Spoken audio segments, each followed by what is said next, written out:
Okay, so love is a pretty powerful thing. It defines us and changes us. Love is what moves us and gives us purpose. It's our faith in action and our salvation lived out loud. Love is what God gives us and asks us to give away.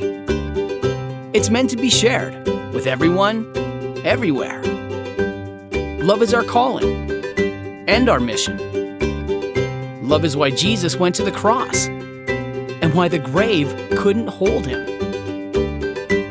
Love is who God is. It's his character, his core, his heart. See what I mean? Love is a powerful thing. God creating man and woman and humankind in general. Genesis chapter 1 says this: God created humanity in his own image. In the image of God, he created them, male and female. God created them. So God said, boom, there's Brendan right there. And the way I like to think about this is, I know that this verse is specifically talking about Adam and Eve, but the way I like to think about it, and the way that I think this verse was intended, was for us to take this pretty personally. For us to say, in the beginning, God created CJ. So how old are you, Brendan? 13. 13. All right, so 13 years ago, God said, you know what? I've got to create someone. Brendan. I think Brendan is going to be an awesome guy. I think I will create Brendan. And he took his time and he created you to be you. Now, here's what I need you to do real quick. I need you to just stand kind of behind this divider. Wait. Let me line you up right there. Okay, good. I'm going to move it just a little bit. Perfect. All right. So God created Brendan.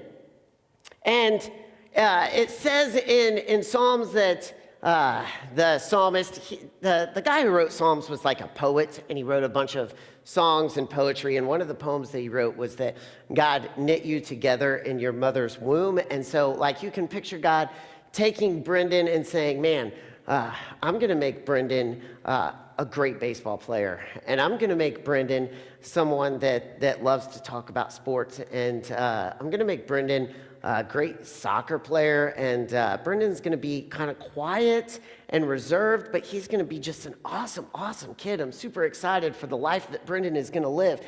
And God created you, and he took his time creating you. But a lot of times, when we look at ourselves and the way God created us, this is what we see. Hold on, step right. Nope, right there. Perfect.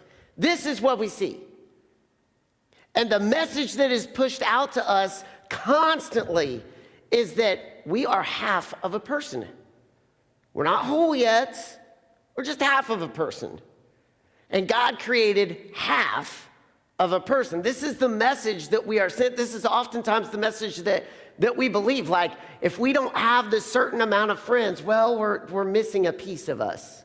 If we aren't friends with this particular person, then we're not quite whole yet. And we see this in especially in dating relationships, but in friendships in general. Like there are phrases like my better half, my missing piece, you complete me, and you make me whole, and all of these phrases that send the message that when God created us, he created, well, not just an arm, half of us. And this is the message that so often we are sent. And this is the message that so often we buy into. And we say to ourselves, self? Say self. Self. I'm going to be whole. I'm going to be whole when I find a friend or someone that will make me whole.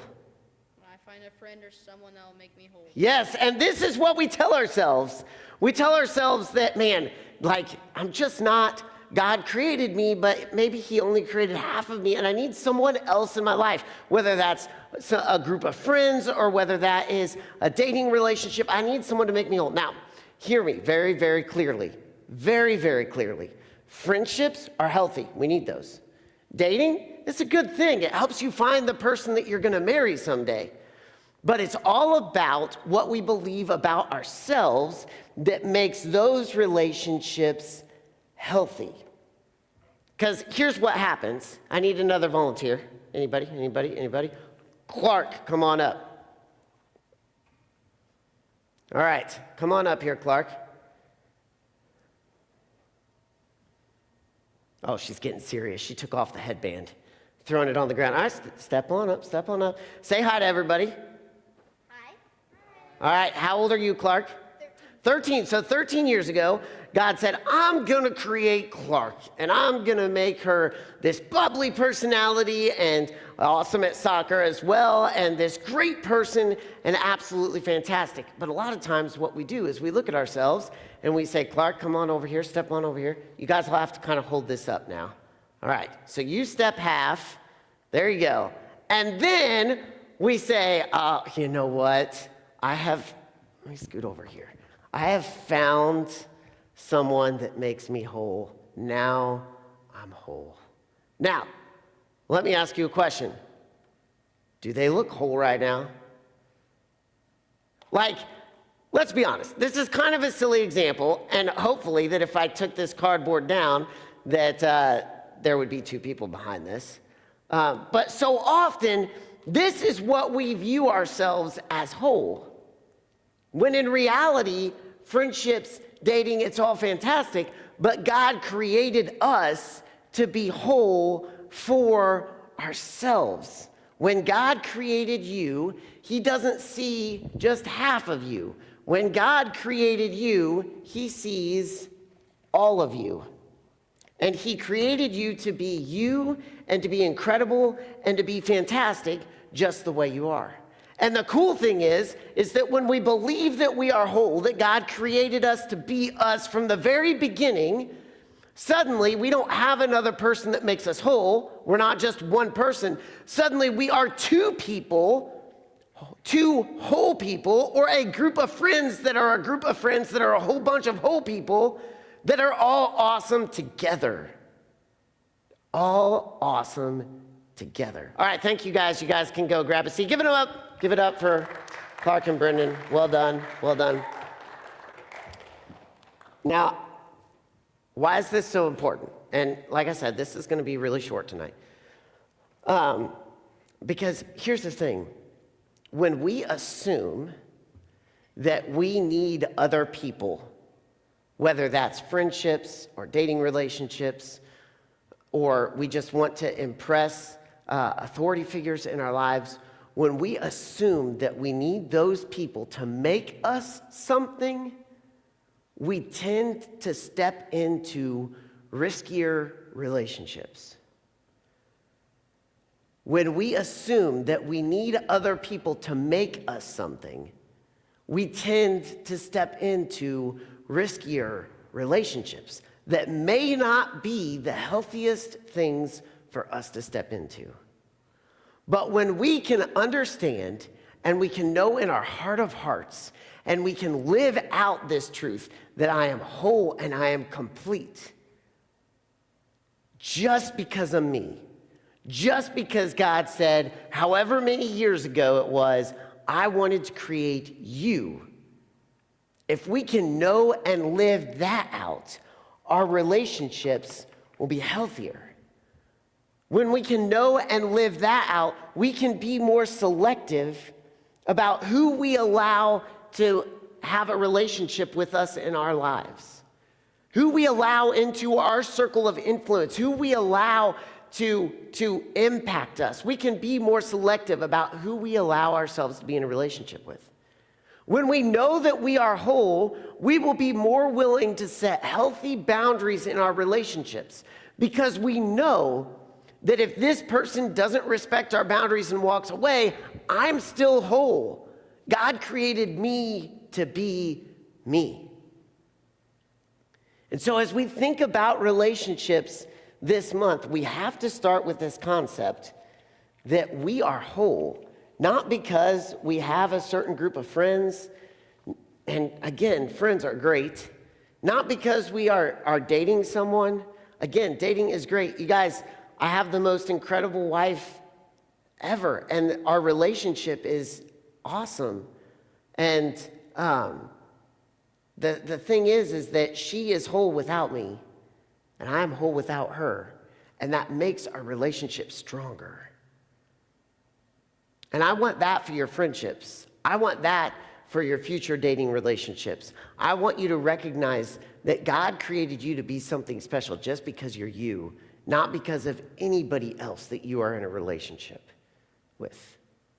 Just because you're you. And so how do we do this?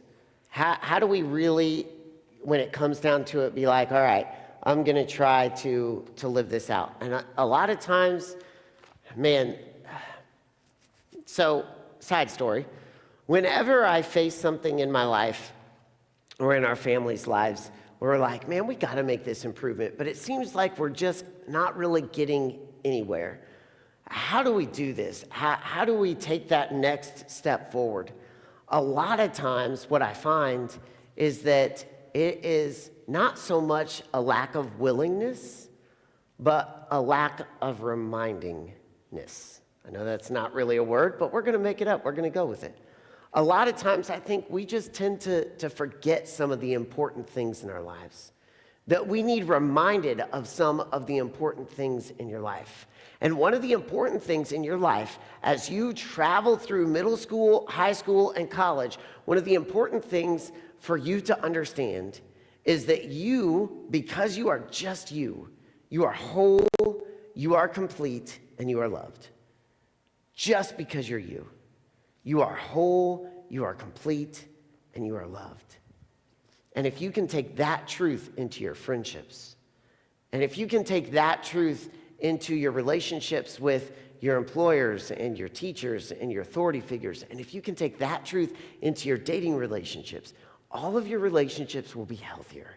You are whole, you are complete, you are loved. And so tonight, as a practical challenge, at some point in the night, if you would like to, I want to encourage you to come grab a heart and a pencil, just little paper hearts.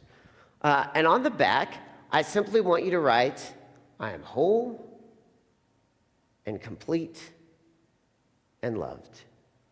And then I want you to put this somewhere where you'll see it, where it will remind you that even on your bad days when you feel like, man, I am just a mess, you can be like, wait, I need a little reminding. I am whole, I am complete, I am loved. And allow this truth to be a part of everything that you are so that you can step into healthy relationships with your friends, with your dating, and with your authority figures. Let me pray for you guys. God, thank you so much for tonight. Thank you for creating relationships.